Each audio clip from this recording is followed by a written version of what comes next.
¿Qué tal, queridos alumnos? El día de hoy damos por iniciado un curso completo que en este caso será el de cálculo integral. El cálculo que generalmente en carreras como física, matemáticas o incluso ingeniería vendría siendo el cálculo 2, ¿no? Se recomienda haber cursado la materia de cálculo diferencial y tener buenas bases de álgebra para una mayor comprensión. En este caso será un curso dividido en clases o secciones donde profundizaremos en los temas más importantes de esta materia. Primero que nada, este video introductorio será para definir lo que es la integral. Básicamente daremos algunos teoremas y algunos fundamentos para llevar formalmente este curso. Como contexto, vamos a dar una pequeña, valga la redundancia, introducción de lo que es el cálculo integral y cuándo fue desarrollado. Este fue desarrollado en los años de 1600 por Newton y Gottlieb Leibniz. Esto obviamente de una manera separada, no tenían uno que ver con el otro. Y actualmente la notación que se utiliza es la de este último, ¿no? El cálculo integral tiene varias aplicaciones. En mi caso, como físico, lo usamos en varias áreas, ¿no? Una de sus aplicaciones, la primera, la elemental, es el cálculo de áreas y volúmenes.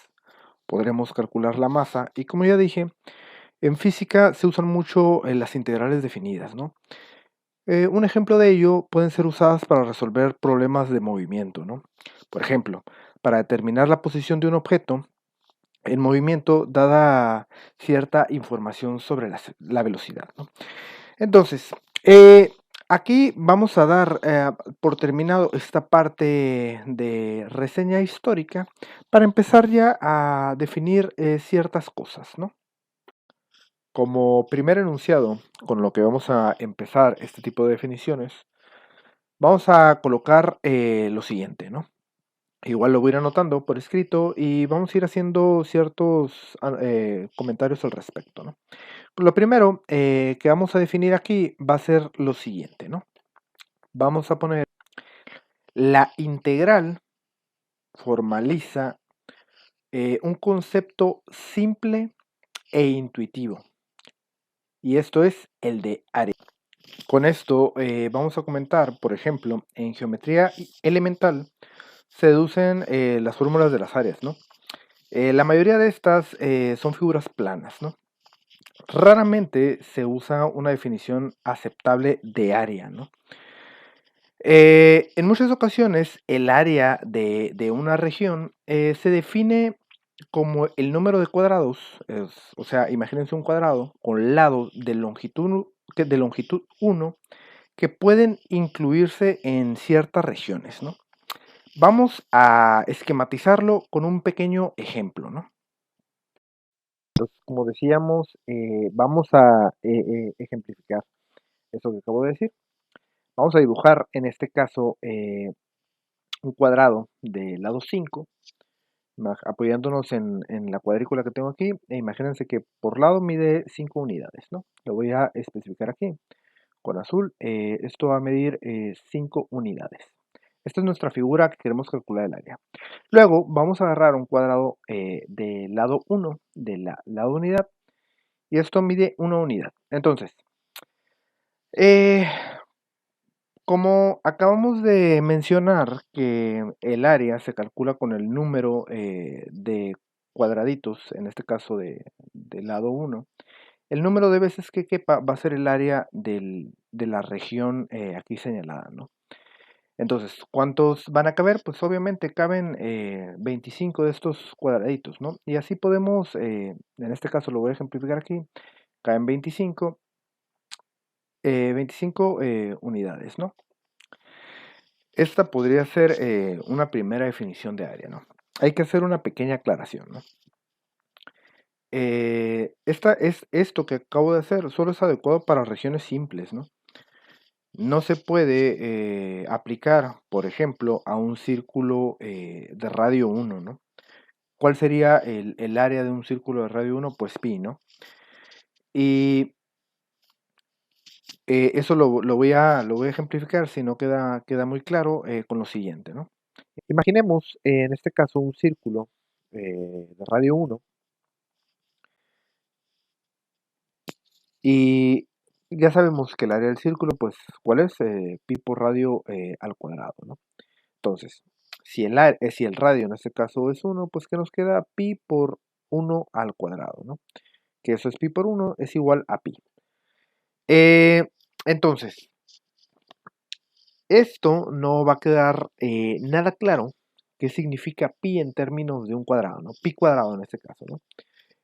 Incluso considerando que el radio del círculo en este caso es 1 sobre raíz de pi. ¿Qué pasa si el radio del círculo es 1 sobre raíz de pi? Bueno, pues nos quedaría que el área sería 1, ¿no?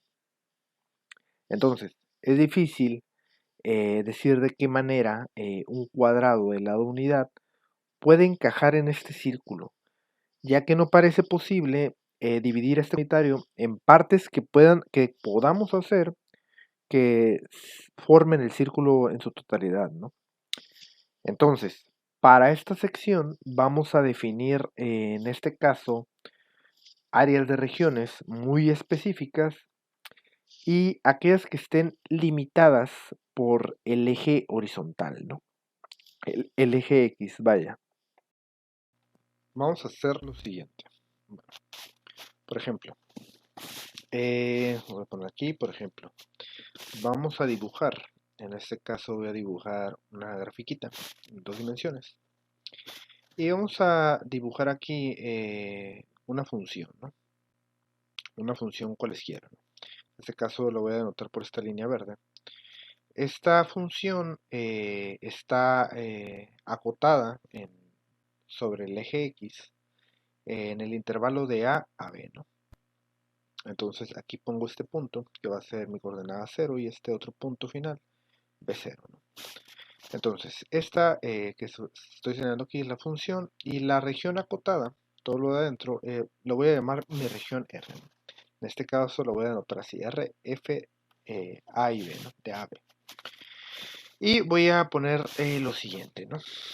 Voy a escribir, en este caso, que la gráfica de la función, en este caso f, con f de x mayor o igual a 0, esto para todo x en el intervalo de AB, voy a poner aquí en AB, en AB, y vamos a indicar dicha región por R, como ya lo denotamos, F de A de B, ¿no? Y observamos que estas regiones incluyen rectángulos y triángulos, ¿no? De hecho, pueden ser otras figuras geométricas importantes, ¿no? Y pues con esto en mente, vamos a hacer lo siguiente, ¿no? Vamos a escribir aquí, en este caso, el número que finalmente asignaremos al área de R, F. No voy a escribir en este caso la dependencia, ¿no? Se denomina la integral de f en el intervalo a y b, ¿no? Bueno, de hecho, también aquí voy a escribir lo siguiente. Bueno, aquí la integral también se definirá para funciones, también se definirá para funciones f que no satisfagan, en este caso, la condición, ¿no? ¿Cuál condición? Pues que f de x sea mayor o igual que 0, ¿no? Para todo x en el intervalo de a a b. Entonces, vamos a hacer aquí un ejemplo. Por ejemplo, vamos a dibujar una gráfica. Aquí de nuevo vamos a usar nuestro plano y vamos a dibujar una función, ¿no? En este caso tenemos la siguiente función. Y yo prácticamente la puedo categorizar en una parte que vemos aquí en café y una parte que voy a poner aquí azul, ¿no? En este caso una parte superior y una parte inferior, ¿no? Esta es la función y también está delimitada los puntos A y B, ¿no? Lo voy a establecer aquí, este punto sería A0 y este sería B,0, ¿no? Entonces, tenemos dos secciones y voy a poner, si tenemos esta función, teniendo esta función, en este caso la integral va a corresponde a la diferencia de las áreas, en este caso, las que están sombreadas café y con las azules, ¿no? Por ejemplo, voy a sumar estas dos áreas en café, las superiores, y les voy a restar esta azul, ¿no? Y esto ya me va a decir, en este caso, algo, ¿no? Esto se conoce como, le voy a poner aquí, esto se conoce como área algebraica de R en este caso, ¿no? Entonces vamos a plasmar la idea subyacente a la definición de integral que estamos manejando, ¿no?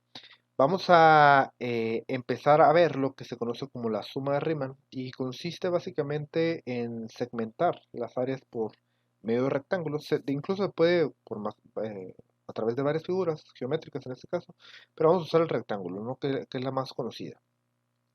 Entonces, lo que yo voy a hacer aquí va a ser lo siguiente. Voy a dibujar de nuevo, voy a graficar una función. Y en este caso mi función la voy a estar haciendo aquí en rojo. Y la voy a estar acotando igual en el eje X de A a B, ¿no? Entonces aquí le voy a poner que A le voy a nombrar que va a ser T0. Y aquí B le voy a acotar como T4, ¿no? Este intervalo va de A a B y se va a subdividir a su vez en cuatro subintervalos que los voy a estar señalando aquí por medio de rectángulos, ¿no? T1, 2 y 3 para completar.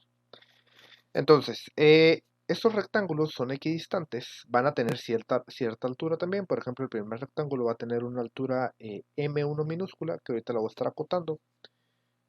Y voy a hacer otro. Si se fijan, estos rectángulos azules están por dentro, ¿no?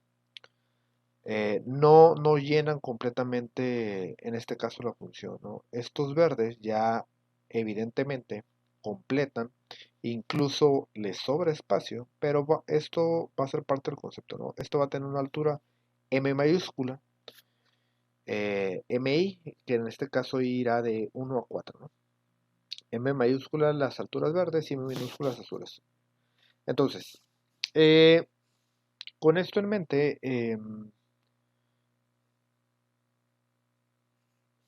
aquí lo que ya dije, la suma en este caso va a estar definida por lo siguiente, ¿no?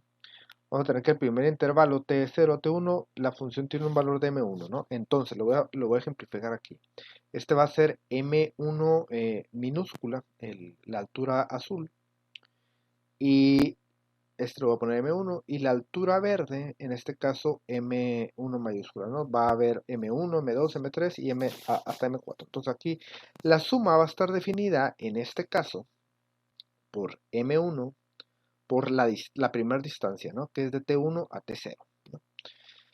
Después, más M2, que va a ser la segunda altura, y va a estar definida por otra distancia, T2 a T1. Como dijimos, van a ser cuatro subintervalos, ¿no? Más M3 por T3 menos T2. Esta es la distancia, lo que está entre paréntesis, más M4 minúscula por T4 menos T3, ¿no? Después, la S mayúscula en este caso, pues va a ser lo mismo, ¿no? Simplemente variando las alturas, ¿no? Que en este caso van a ser las M mayúsculas. Aquí voy a estar definiendo que S mayúscula pues es igual a la altura M, igual van a ser las mismas distancias, obviamente los rectángulos son equidistantes. Y aquí M2, no voy a continuar con lo demás para... Entonces, aquí básicamente estas dos sumas, tanto la S minúscula como la S mayúscula, va a representar el área total de los rectángulos que contienen a R, ¿no? En principio, lo que nos guía al intento de definir el área de A de R es la observación de que A, o sea, el área, en este caso vamos a anotar por A mayúscula, debería satisfacer, en este caso, lo siguiente, ¿no? que S minúscula debe ser menor o igual al área y el área debe ser menor o igual a S, ¿no? Esto se ve aquí, miren. Esto en azul, si se fijan, son los rectángulos de la cota inferior que no alcanzan a cubrir todo el área, ¿no? De hecho, quedan espacios que a la hora de encerrar con los rectángulos verdes, evidentemente sí que se llena, pero en este caso sobra, ¿no? Entonces, eso es lo que se va a estar considerando a la hora de hacer la suma de Riemann, ¿no? En este caso en particular. Y esto debería ser cierto independientemente de cómo se subdivida el intervalo A y B, ¿no? Y cabe esperar que estos requisitos determinen, en este caso, el área A, ¿no? Bueno, siguiendo con eso, vamos a hacer las siguientes definiciones, ¿no? Entonces, definiciones. Una vez definida, en este caso, las sumas inferiores y superiores, vamos a poner que vamos a partir el intervalo AB en n pedazos, en este caso, del mismo tamaño, ¿no? Y cada pedazo va a definir un nuevo, en este caso, un nuevo intervalo, ¿no? Entonces vamos a poner aquí un nuevo intervalo. Bueno, entonces voy a hacer aquí una recta, simplemente para esquematizar, y voy a ponerle eso que acabo de decir, el primer A, en este caso, aquí, perdón, le puse un 0, ok, A es igual a x0, es el primer punto, x1, x2, después una serie de puntos, y voy a tener xn-1 y en este caso b que va a ser igual a xn, ¿no? El último punto en este caso, ¿no? De A a B. Bueno, entonces, después vamos a definir aquí, en este caso, el conjunto, ¿no? Va a ser un conjunto que lo voy a anotar por P y eso pues va a ir desde mi punto A al punto B con todos los elementos que hay entre esos puntos, ¿no? X0, X1, X2, la xn-1 y xn, ¿no? Que es igual a b. Aquí no le había puesto el b, ok. Entonces, y esto se conoce como partición equidistante del intervalo, en este caso AB, ¿no? El intervalo AB. Bueno, después vamos a tener que los subintervalos en los que queda dividido AB, en este caso, van a tener la siguiente forma, ¿no? Entonces, sí, vamos a tener aquí que vamos a ver este corchete xy menos 1 a xy, ¿no? Coma xy. Este va a ser el subintervalo, ¿no? Donde los i van de 1, 2 hasta n, ¿no? 2, 3 hasta n. Bueno. También vamos a definir que la longitud de cada subintervalo, la longitud de cada subintervalo, va a estar dada por lo siguiente. Va a ser un delta x, que esto es igual a b menos a sobre n, ¿no? Sobre el número de particiones. Y vamos a también utilizar la siguiente notación. Va a ser en este caso f, vamos a definirlo aquí, f de mi minúscula, va a ser en este caso un mínimo de f en ese subintervalo, ¿no? Que lo vamos a definir como xy menos 1, xy, ¿no? Y el f de mi mayúscula va a ser en este caso el máximo de f en el mismo subintervalo, ¿no? De xy menos 1, xy, xy, ¿no? Luego, vamos a definir como suma inferior a la suma de las áreas de los rectángulos inscritos, o sea, de los rectángulos que están dentro del área que acotamos, ¿no? Y como superior a la suma de las áreas de los rectángulos circunscritos, ¿no? Los que dividíamos hace rato, los inscritos son los azules y los verdes serían los circunscritos, ¿no? Los que sobrepasan esa área. Bueno, y a su vez vamos a definir lo siguiente. Sn minúscula va a ser igual a la sumatoria de i igual a 1 hasta n de f de mi minúscula por el delta x, ¿no? Y el Sn mayúscula igual, ¿no? Sumatoria de i igual a 1 hasta n de los fmi mayúscula delta x, ¿no? Que esta es las áreas de los rectángulos. Fmi mayúscula delta x. Bueno, entonces, ahora vamos a hacer la siguiente definición, ¿no? Aquí voy a poner definición. Entonces, si f es continua y no negativa, déjenme hacer esto, no negativa, en AB, entonces los límites cuando n tiende a infinito, déjenme aquí ponerlo, n tiende a infinito, de la suma inferior, voy a poner aquí de la suma inferior y la suma superior existe, y la suma inferior, perdón, existen y son iguales, ¿no? Y esto lo vamos a denotar de la siguiente manera, ¿no? Como el límite cuando n tiende a infinito de Sn minúscula, y esto es igual al límite cuando n tiende a infinito de Sn mayúscula en este caso, ¿no? Entonces, y a su vez esto quiere decir lo siguiente, ¿no? Que el límite cuando n tiene infinito de la sumatoria de i e igual a 1 hasta n de los fmi minúscula delta x va a ser igual al límite cuando n tiende a infinito, aquí no lo puse infinito, n tiende a infinito de eh, la sumatoria de i igual a 1 hasta n de los fmi mayúscula por el delta x, ¿no? Vamos a hacer aquí una pequeña nota, ¿no? Vamos a poner una nota que diga lo siguiente, ¿no? Como los límites no dependen ni de fmi minúscula ni de fmi mayúscula, estos valores pueden cambiarse por cualquier f de xy, ¿no? Que en este caso lo voy a anotar por cualquier f de xy, lo voy a poner prima, ¿no? Y aquí donde x prima y, aquí le puse un 1, permítanme, ajá, pertenece a xy menos 1, xy, ¿no? Y en particular, xy va a ser igual a lo siguiente, ¿no? A más y, en este caso, delta x, ¿no? Entonces, con esto ya prácticamente podríamos definir lo siguiente, ¿no? Que sea f continua y no negativa en el intervalo AB, A como B, el área de la región limitada por la función, en este caso f de x, con el fx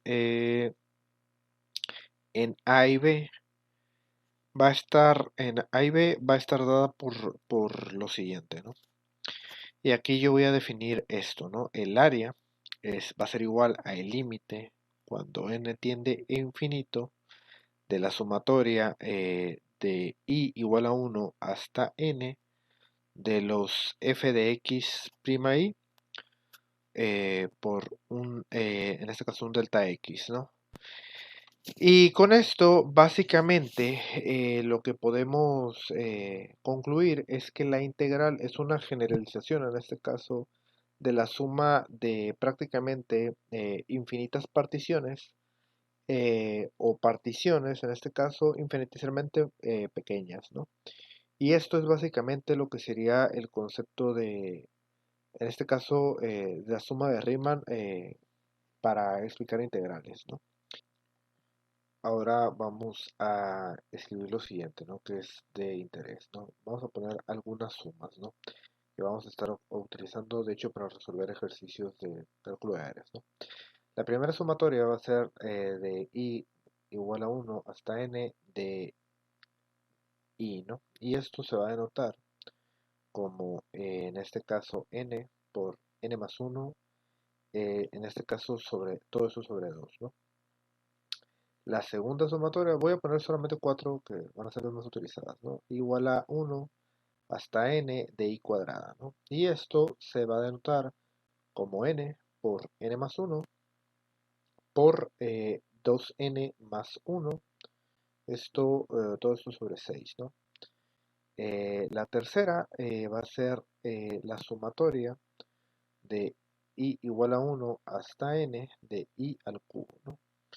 Y esto es igual a n cuadrada por n más 1, el n más 1 al cuadrado sobre 4, ¿no?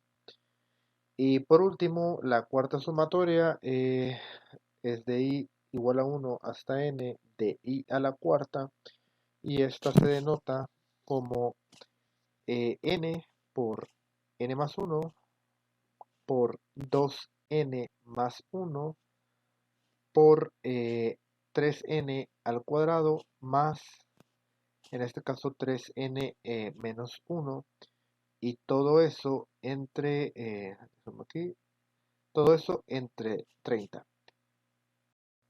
Bueno, ya para concluir esta parte del video, vamos a hacer un ejercicio para ejemplificar un poco todo lo que hemos visto, ¿no? Donde vamos a aplicar todos los conceptos y sobre todo una de las componentes fundamentales que dedujimos y sacamos en esta clase, ¿no? Entonces, vamos a hacer un ejercicio. En este caso, el ejercicio dice así: vamos a determinar un área, obviamente determinar el área de la región limitada por la función f de x, en este caso va a ser x al cuadrado, y el eje x en el intervalo de 0 a 3, ¿no? Aquí 0 a 3, y déjame poner aquí el cuadrado a la x, ¿no? Bueno, vamos a hacer primero esto, la gráfica, más o menos, pues aquí para mostrar un poco. Sabemos que la ecuación cuadrática pues es prácticamente una parábola, pero me dicen que el intervalo de 0 a 3, ¿no? Aquí el origen al 3, ¿no? Prácticamente lo que yo me interesa sacar es esta área que está aquí, que estoy aquí encerrando, ¿no? Bueno, para eso vamos a ocupar la definición de delta x que habíamos definido como b menos a sobre n, ¿no? Donde en este caso a es igual a 0 y b es igual a 3, ¿no? Ahí prácticamente nos da el ejercicio, ¿no? Después vamos a usar la definición también de x prima i, ¿no? O xi, donde era a más i delta x, ¿no? Entonces, vamos a sustituir simplemente valores. Voy a encerrar esto, que es lo que vamos a estar utilizando para este ejercicio. Y vamos a empezar a desarrollar, ¿no? Bueno, simplemente aquí en el delta x lo voy a agarrar y voy a sustituir valores, ¿no? B es 3, A es 0, entonces 3 menos 0 sobre n, y esto que es igual, pues 3 sobre n, ¿no? Esto, déjenme ponerlo aquí más bonito, 3 sobre n, ¿no? Ok. Y en este caso los xi, x'y va a ser igual a, que es igual a 0, más i, y el delta x pues es 3n, ¿no? Ya ahí tenemos los dos ingredientes que vamos a necesitar para sustituir ahorita en lo siguiente, en la sumatoria, ¿no? Bueno, aquí puedo hacer un paso extra, es 3i sobre n, ¿no? Puedo quitarme este 0 que está ahí, pues igual es una suma con 0, entonces lo pongo específico ahí, 3i sobre n. Bueno, ahora, la función de x sub i, en este caso x prima i es igual a 3i sobre n, ¿no? Pero la función aquí nos las da como x al cuadrado, simplemente se le va al cuadrado esto, ¿no? Aquí quiero hacer un pequeño paréntesis, ¿no? Tal vez no quedó muy claro lo que significa el delta x este. Aquí lo voy a ejemplificar usando la gráfica. Tenemos la función, por ejemplo, el intervalo, y si yo lo divido en rectangulitos, como ya habíamos acordado, este delta x, pues básicamente si yo aquí le hago un zoom, tengo este rectangulito que es infinitesimalmente pequeño. Esa distancia, esa separación es delta x, ¿no? Y el n es el número de rectangulitos, ¿no? Eso básicamente es lo que significa. Bueno, continuando con aquí con esto lo elevamos al cuadrado y me va a quedar pues 9i cuadrada sobre n, ¿no? Entonces, pues me va a quedar 9i cuadrada sobre n, eso es lo que es fxy. Entonces ya tengo los tres componentes que van a ir en la sumatoria, ¿no? Para determinar el área, ¿no? Entonces, aquí voy a tener mi sumatoria de i igual a 1 hasta n de los f de x y por delta x, ¿no? Entonces, tenemos aquí la sumatoria, en este caso de i igual a n, de i igual a 1, perdón, hasta n de los fxy, que aquí lo tenemos, que es 9i cuadrada sobre n cuadrada, y el delta x pues es lo que tenemos aquí arriba, ¿no? Que en este caso es 3 sobre n. Y esto, si hago una multiplicación, me queda 27i cuadrada sobre n al cubo, ¿no? El único que depende de la sumatoria es el i cuadrada, entonces podemos sacarlo además como una constante, lo sacamos fuera de la sumatoria, ¿no? Entonces 27n al cubo sobre n al cubo por la sumatoria de i al cuadrado, ¿no? Igual aquí la sumatoria sabemos que va de igual a 1 hasta n, ¿no? Y aquí lo importante es que esta sumatoria de i cuadrada ya la habíamos definido, ¿no? Entonces la vamos a utilizar para completar el ejercicio, ¿no? En este caso, tenemos que la sumatoria es esto que está aquí arriba, ¿no? El n por n más 1 por 2n más 1, todo eso dividido entre 6, ¿no? Entonces, eso lo vamos a usar y para sustituir en la fórmula esa, ¿no? Entonces, vamos a hacer el 27 sobre n al cubo por la sumatoria esa que ya teníamos, ¿no? Que es n por n más 1 por 2n más 1 y todo eso sobre 6, ¿no? Entonces, ¿eso a qué va a ser igual? Bueno, voy a sacar este 6 y voy a introducir el n aquí en el paréntesis, ¿no? El n al cubo. Entonces me va a quedar 27 sobre 6 que multiplica a n por n más 1 por 2n más 1 sobre, todo eso sobre n al cubo, ¿no? En este caso, ¿no? Aquí pues se me va a ir esta n y aquí me va a caer n cuadrado y aquí si yo divido entre 3 arriba y entre 3 abajo, pues simplemente ya me quedaría 9 medios, ¿no? 9 medios que va a multiplicar a n más 1, todo esto entre paréntesis, por 2n más 1, ¿no?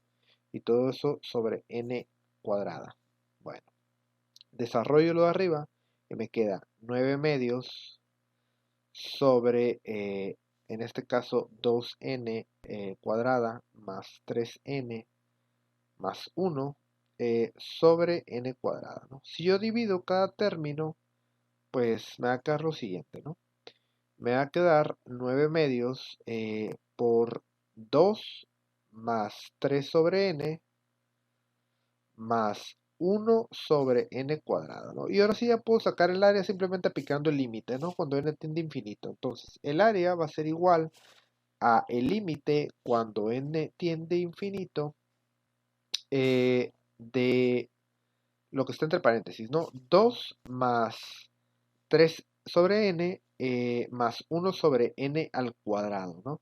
Pues sabemos que si dividimos entre prácticamente entre algo que es muy grande, pues tiende a cero, ¿no? Esto tiende a cero y tiende a cero, por lo que el área en este caso me va a quedar a 9 medios por 2 y esto se va el 2 con el medio y me queda a es igual a 9, ¿no? 9 unidades. Y aquí prácticamente el ejercicio está resuelto. Aquí con esto cerramos la primera clase de la materia de cálculo integral, del curso de cálculo integral. Simplemente lo que vimos fueron conceptos fundamentales de la generalización de lo que es la integral por medio de lo que se conoce como la sumatoria de Riemann. Y aquí cerramos esta clase por hoy. Esperen siguientes videos, se va a poner interesante. Y posteriormente empezaremos a hacer ejercicios, ¿no? Nos vemos.